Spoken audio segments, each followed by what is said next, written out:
Bonjour à tous, ici est ma première vidéo. Je fais n'importe quoi depuis tout à l'heure, mais bon. On va dire que ça, c'est le début. J'aime beaucoup lire et je voulais depuis très longtemps faire des vidéos sur mes lectures pour me motiver déjà à lire, à avoir une opinion et à analyser un peu ce que je lis. Genre, je fais ça pour le fun. Premier disclaimer, la qualité audio, c'est de la merde. La qualité vidéo doit être absolument terrible aussi. Le montage sera bancal, mais c'est pas grave, je fais ça juste pour partager ma passion et pour partager les livres que je lis et comment j'ai apprécié ces livres. Ici, moi qui fais le montage, je suis absolument insupportable. J'ai dû éditer plein de E, de bruits de bouche, que j'arrête pas de faire, des du coup, des E, des bruits de bouche, non. Deuxième disclaimer, il y aura beaucoup de pubs parce que YouTube met énormément de pubs dans toutes les chaînes qui ont moins de 10 000 abonnés, il me semble. Donc voilà, j'aurai tout le temps énormément de pubs pour rien. Désolée d'avance pour ceux qui vont regarder cette vidéo et qui vont se retrouver avec 45 000 pubs. Donc, comme dit dans le titre, cette vidéo, ça sera tous les livres que j'ai lus depuis le début de cette année. Donc j'en ai lu que 10. Sans spoiler pour cette vidéo, je verrai après si je préfère faire une partie avec des spoilers pour les livres ou pas. Peut-être des reviews de livres avec des spoilers et tout. Mais pour l'instant, c'est juste les livres que j'ai lus cette année et comment j'ai aimé les lire, comment je les ai appréciés, tout ça. J'ai lu que 10 livres cette année. J'ai des années où j'ai lu 50 livres et d'autres où j'en lis beaucoup moins avec les cours et tout, et je prends beaucoup plus de temps sur mon téléphone. Ce sont tous les livres que j'ai lus depuis janvier 2026 jusqu'à maintenant qu'on est en juin, fin juin 2026. Et c'est parti. Au premier livre que j'ai lu en janvier 2026, nous avons The Anne Cronzol de Bea Fitzgerald. J'irai regarder s'il est traduit, je le mettrai là. Et je mettrai aussi le titre en français. Vraiment, le livre était super beau. Je l'ai acheté à Londres, principalement pour la couverture, mais aussi parce qu'il était dans le rayon LGBT et que ça m'intéressait de voir un peu ce que c'était. Et donc, on est sur une réécriture de la guerre de Troie, du point de vue du personnage de Cassandra, donc la princesse de Troie, et de Hélène de Troie, qui vont avoir une romance en plein milieu de la guerre et aussi devoir se battre contre le patriarcat environnant avec la beauté d'une femme qui est utilisée comme cause de la guerre du point de vue des hommes. On a l'histoire générale de Troie, accompagnée du coup de l'histoire de Cassandra de Troie, si vous connaissez l'histoire. C'est une prophétesse bénie par Apollon, mais qui a été maudite. En même temps, personne ne croit ses prophéties, et du coup on a Hélène de Troie qui s'est enfuie avec Paris de son mariage et qui va être le cœur d'une guerre pour sa beauté. Donc on a une bonne développement. Alors ça reste du young adult, donc il faut aimer ça, il faut aimer le young adult. Ça peut être enfantin parfois, surtout pour, je pense, à la résolution, qui pour certains, j'ai vu dans les commentaires de Storygraph que certains avaient trouvé que la résolution était trop simple. Moi j'ai beaucoup apprécié le développement des personnages, c'est une romance qui était juste parfaite à mes yeux et vraiment j'ai vraiment eu un coup de cœur pour ce livre. Je pense que si vous avez aimé Song of Achilles, le chant d'Achille de Madeline Miller, vous allez kiffer ce livre. Donc j'espère vraiment qu'il est traduit en français. Et sinon, il existe en anglais déjà. Voilà, je ne peux que vous le recommander. Et j'ai mis 5 étoiles à ce livre. Je crois que j'ai que 2 5 étoiles dans les 10 livres que je vais présenter là. Le deuxième livre que je vais vous présenter, je l'ai lu pour les cours à environ de fin janvier, début février. Il s'agit de Song of Solomon de Toni Morrison. Alors lui, c'est sûr qu'il est traduit en français parce que c'est une autrice très connue, Toni Morrison. C'était vraiment génial. Alors vous voyez que je l'ai annoté vu que c'était pour les cours. Beaucoup à noter. Dans ce livre, Toni Morrison, elle explore la vie d'un jeune homme qui s'appelle Milkman dans le livre, qui grandit durant tout le livre, de enfant jusqu'à adulte, et qui va se développer pour devenir un adulte complet. Voilà, c'est une histoire qui suit le personnage de Milkman et comment il évolue dans son monde. J'espère ne pas trop spoiler en essayant de raconter ce livre, mais du coup on démarre dans une ville du nord qui s'apparente un peu à Détroit. Il n'y a pas de nom à cette ville, mais alors on est dans une ville du nord des États-Unis, dans une famille noire. On suit Milkman qui est l'enfant de Macon Death II et qui va devoir un peu se détacher de sa famille pour grandir en tant que personne. Voilà, j'espère pas trop spoiler comme ça.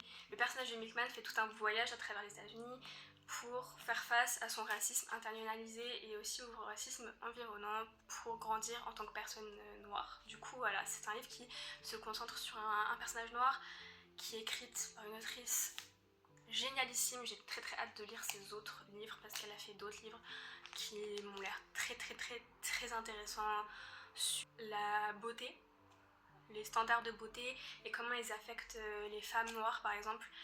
Et il y a d'autres livres aussi sur la famille, les traumas familiales qui se passent de génération en génération. Franchement, je veux vraiment très hâte de lire les autres livres. Voilà.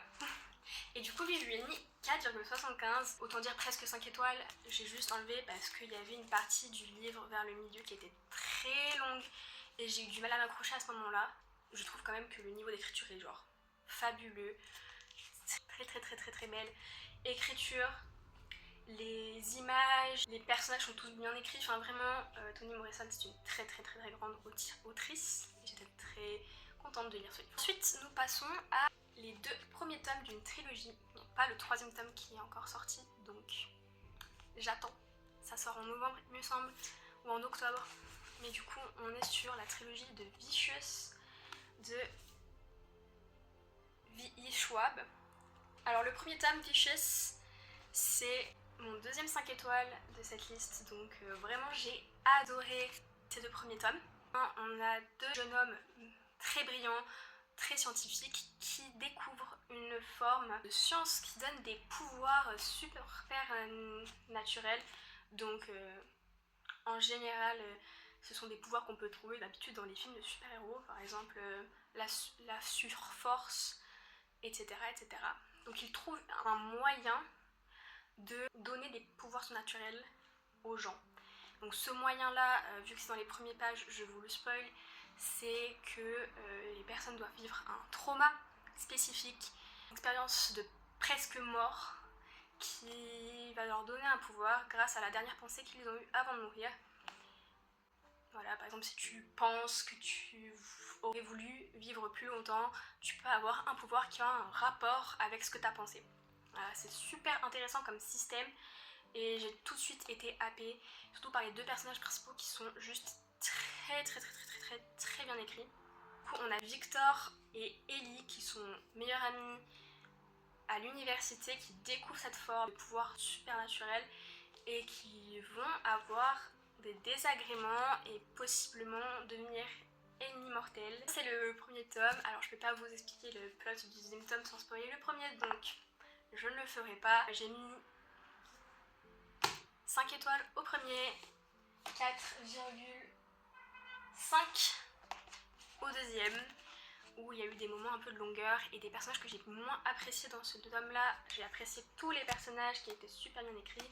Alors on n'y a pas que Victor et Ellie, il y a d'autres personnages qui sont développés et qui se rejoignent au final dans l'histoire. Je trouve que L.A. Schwab, elle est très forte pour créer un ensemble de personnages qui vont se rejoindre à un moment de l'histoire, qui sont liés. Dans ce tome-là, vraiment, l'écriture, j'ai adoré. Alors V.E. Schwab, par contre, quand on lit ses livres, il faut toujours garder en tête que c'est quelqu'un qui écrit des livres très déstructurés au niveau du temps.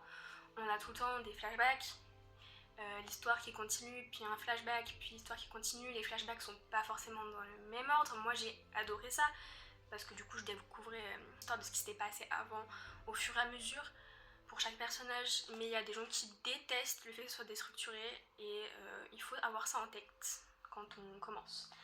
Voilà. Donc ça serait juste le petit warning que je mets, ceux qui détestent les histoires déstructurées, qui détestent les sauts dans le temps entre chapitres, vous allez pas du tout aimer les styles d'écriture de V.E. Schwab. Vraiment très hâte du 3e tome, je sais pas quand est-ce qu'il sort, et je vous mets ici s'il y a des traductions des 2 premiers tomes, ou au moins du 1er tome. Ensuite, un livre que j'ai lu Et un petit peu moins apprécié, c'est All of Us Murderers de Keith Charles. Alors lui, je pense qu'il n'y a pas de traduction, je vais aller vérifier. C'est un livre inspiration gothique avec une petite romance entre deux hommes, Zeb Wickham et Gideon Grey. On est vraiment sur du gothique, on est sur un château, une famille ancienne, une ambiance sombre, des éléments fantastiques qui se passent sans explication et une histoire tragique. Peut-être que j'ai pas trop apprécié parce que le gothique, je suis pas trop renseignée, j'aime pas trop ça, quoique j'ai adoré Carmilla. J'ai beaucoup apprécié qu'il y avait une représentation du TDAH dans ce livre, qui était plutôt bien faite, mais la romance était très bancale, je trouve. Elle n'était pas super bien développée, même s'il y avait des bonnes idées derrière. Et aussi, j'ai pas trop aimé le fait qu'on comprenait pas trop qui étaient les personnages. Il y a vraiment une grande famille avec au moins 5-6 hommes différents qui ont parfois des prénoms assez similaires, je trouve. Il y a une femme, non, il y a 2 femmes, donc pas beaucoup de femmes, mais elles sont dans des stéréotypes de leur époque parce qu'on est donc dans ce livre, on est vers les années 1900-1920. Les femmes sont encore très stéréotypées, même si c'est bien employé, je veux dire, dans le livre.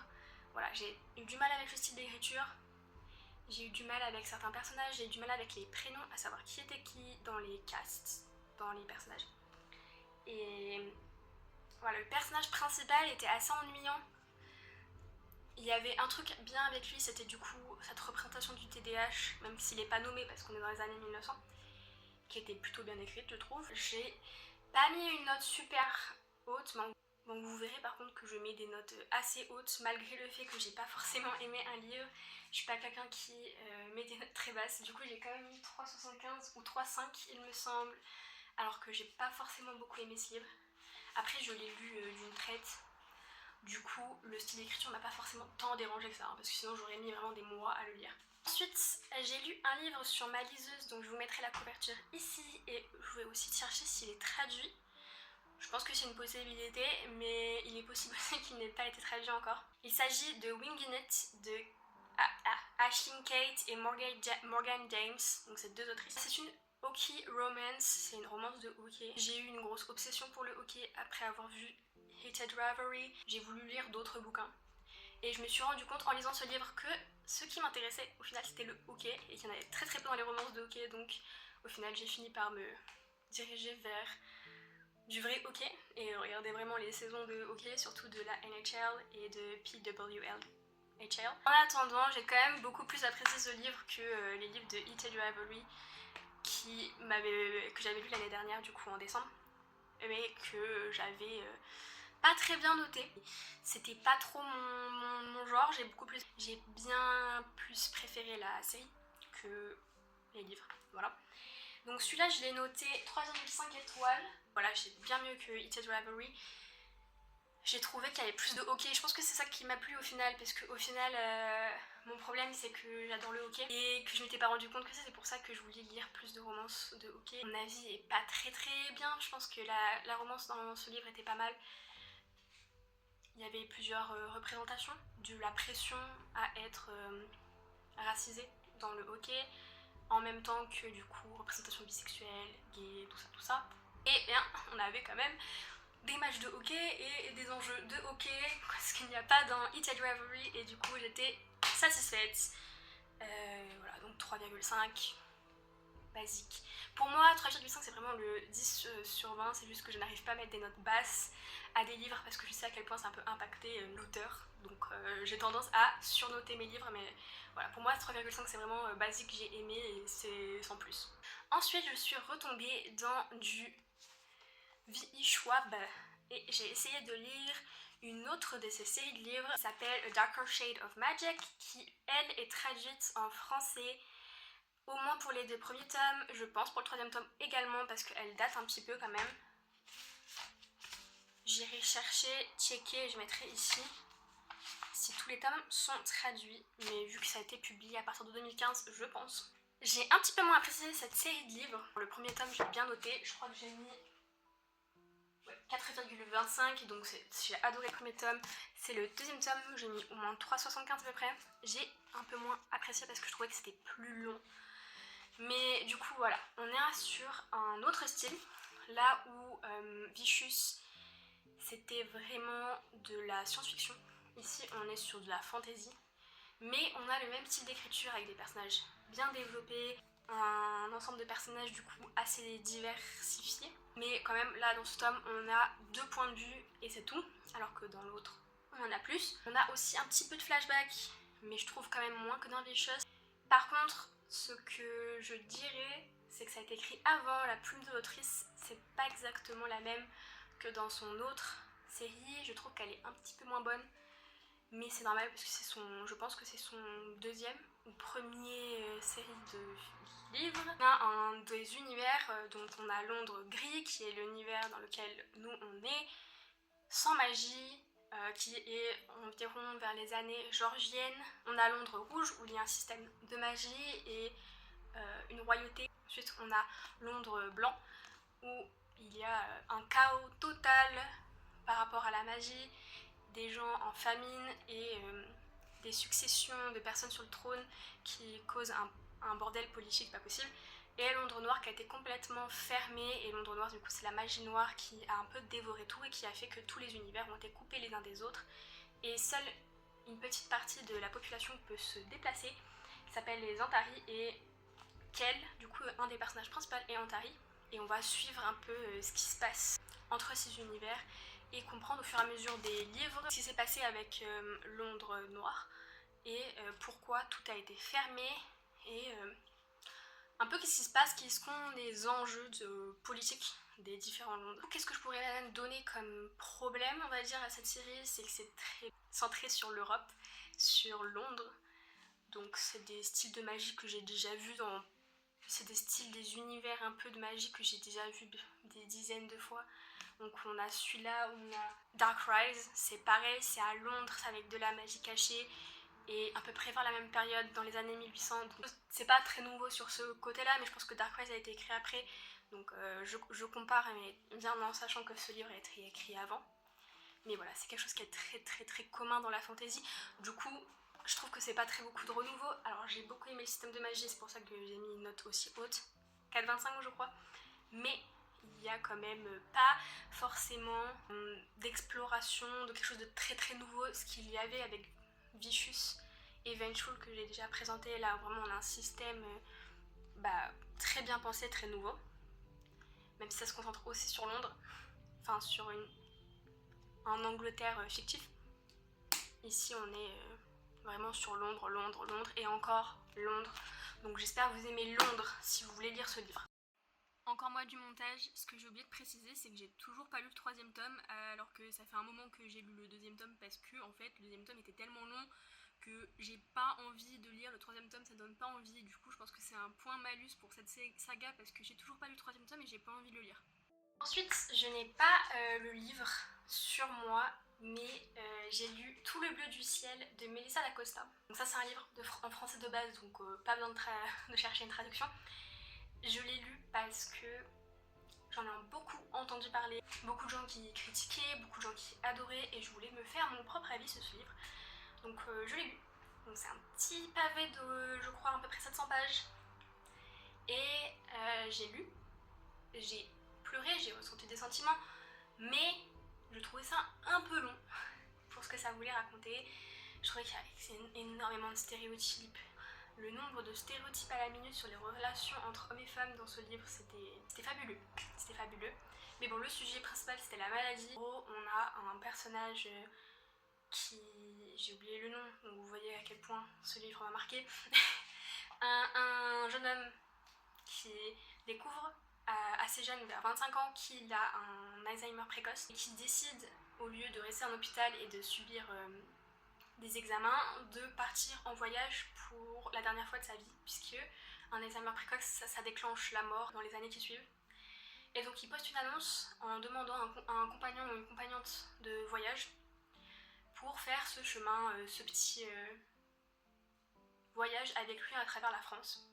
Et il y a une jeune femme, dont j'ai aussi oublié le nom, qui répond à cette annonce et qui dit oui, je veux venir.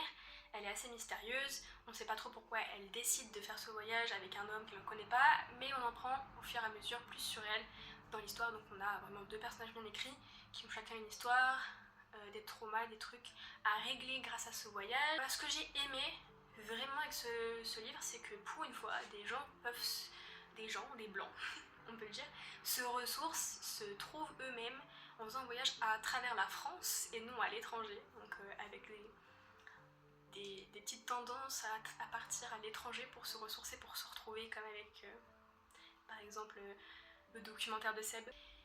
Bah voilà, j'ai apprécié qu'il y ait quand même des gens qui savent qu'on peut se ressourcer, se retrouver avec un voyage à travers la France directement et qu'il n'y a pas besoin de partir extrêmement loin à l'étranger pour se retrouver soi-même. Donc je trouvais que c'était un bon livre sur ce point-là. On découvre plein d'endroits de France, il y avait même des villes que je connais qui sont vraiment très proches de chez moi dans le livre et je trouvais ça vraiment cool. J'ai bien aimé aussi les personnages. Alors le style d'écriture, j'ai eu un petit problème avec les tournures de phrases et un petit peu trop pas wattpadienne, mais je trouvais qu'elles avaient une poésie bizarre, enfin quelque chose qui faisait que c'était pas très naturel, surtout au niveau des dialogues. Bon après, je trouve quand même que c'était très bien écrit et il faut pas taper sur Melissa d'Acosta, parce que je trouve que une grosse partie de la critique qu'il y avait envers ce livre, c'était que c'était pas assez de la haute littérature et je te suis pas du tout d'accord avec ça. Moi, mes critiques à moi, c'est sur la longueur du livre et sur certains sujets, mais au niveau de l'élitisme, je suis pas du tout dans ça et vraiment pour moi c'était un bon livre. J'ai mis 3,5, ben, comme les autres livres où j'ai mis 3,5, c'est que c'était passable. J'ai quand même bien apprécié ma lecture, je suis allée au bout et j'ai pleuré à la fin, donc c'était pas mauvais. Voilà, juste quelques critiques, des trucs que j'ai pas appréciés et qui font que je peux pas mettre 5 étoiles. Dernier livre que j'ai lu, et encore une fois je ne lis pas sur moi, parce que je vais le vendre. C'est le livre que j'ai le plus détesté de toute cette pile à lire, donc vraiment j'espère que je vais trouver d'autres livres que j'aime, parce que là c'est 2 livres que j'enchaîne où je suis bof ou que je déteste. C'est La révolte de la reine de Morgane Moncombe que j'ai également sur ma liseuse, mais je l'ai aussi en vrai, il est juste pas ici. Alors Morgane Moncombe, c'est la personne qui a fait la série de livres de romances des saisons, en automne pour te pardonner, quelque chose comme ça. Je ne les ai pas lus. Ce n'est pas pour moi, cette autrice, je pense. Peut-être que j'essaierai de lire d'autres livres, mais c'était une lecture compliquée. Déjà, le speech de base, c'est qu'on est à Paris en 1789, pendant l'époque de la Révolution, et qu'on fait une romance entre un personnage qui est censé être Marie-Antoinette, qui s'appelle Acacia, et un prince, Alexandre, qui est censé être un peu Louis XVI. Déjà, politiquement, c'est pas quelque chose avec lequel je suis parfaitement en accord, on va dire, d'écrire une romance entre ces personnages. Donc, je trouve quand même que l'autrice a fait un bon boulot pour se distancer de ces personnes. Dans le livre, je ne peux pas trop dire comment parce que ça serait spoilé, mais voilà, elle se distance, elle prend une distance et elle fait quand même une bonne romance, tout en incluant un peu quand même un commentaire sur la classe sociale, les personnages principaux qui sont censés être donc dans la royauté et tout, ont quand même une espèce de conscience sociale vers la fin du livre. La fin était assez satisfaisante, je trouve. De ce point de vue, même s'il y avait des éléments que j'ai pas trop aimé. La première partie, j'avais vraiment du mal à m'accrocher. Il y a eu ensuite quelques retournements de situation qui m'ont fait m'accrocher au livre et qui ont fait que j'ai continué et j'ai trouvé quand même que, vu qu'on se focalisait un peu plus sur la condition sociale dans laquelle on est, quand on est en révolution, période de révolution, période de grande crise économique pour les Français, donc se concentrer sur la romance entre les personnages qui ont des privilèges énormes, bah, ça m'intéressait pas trop, mais les revirements de situation m'ont fait un petit peu rentrer plus dans l'histoire. Il y a un personnage LGBT dans l'histoire qui est un personnage principal, donc c'était... Enfin, je trouve que cette autrice, je crois qu'elle a écrit d'autres livres où il y a un personnage principal qui est bisexuel. Voilà, on n'est pas non plus sur quelque chose de très hétéronormé, tout ça. Même la dynamique entre les personnages est plutôt bien tournée, je trouve. Au début, j'accrochais pas trop, il y avait un peu trop ce truc de l'homme qui veut prendre le pouvoir et tout, s'affirmer, mais c'est vite éloigné dans l'histoire, je trouve. C'est quand même le livre que j'ai moins apprécié dans tous les livres que j'ai lus. et je lui ai mis la note de 3 étoiles. Donc vraiment vous voyez que comment j'aime pas un livre, je mets 3 étoiles, je mets très peu souvent en bas de 3 étoiles parce que je trouve quand même que cette autrice fait un effort que peu d'autrices très populaires sur le BookTok font au niveau de ses relations entre ses personnages masculins et féminins, au niveau de la discussion sur le genre. Mais je crois que le but du livre c'était d'être un espèce de Bridgerton à la française. Je sais pas si l'époque de la Révolution était la meilleure époque à prendre pour faire ce genre de livre. Du coup voilà, j'ai fini avec tous les livres que j'ai lus depuis janvier. Donc vous voyez, il n'y en a pas beaucoup, mais j'étais quand même plutôt contente de mes lectures, surtout en début d'année. J'espère que ça va reprendre avec des bonnes lectures. Là, je suis en train de lire Ces promesses qu'on croyait éternelles, partie 2 de Nina Gorman et Marie Alino, que voilà, j'aime beaucoup cette série de livres. J'espère que cette lecture saura répondre à mes attentes. Je pense que oui, parce que là je suis au moitié du livre et pour l'instant c'est vraiment un 4,5 étoiles. J'ai hâte de vous en parler. Je pense que si je fais une autre vidéo, ça sera vers septembre parce que mon été va être très chargé et puis de toute façon, il faut que je lis assez de livres pour refaire une vidéo. Et je vous fais de gros bisous et à la prochaine fois pour ceux qui vont regarder. Bisous!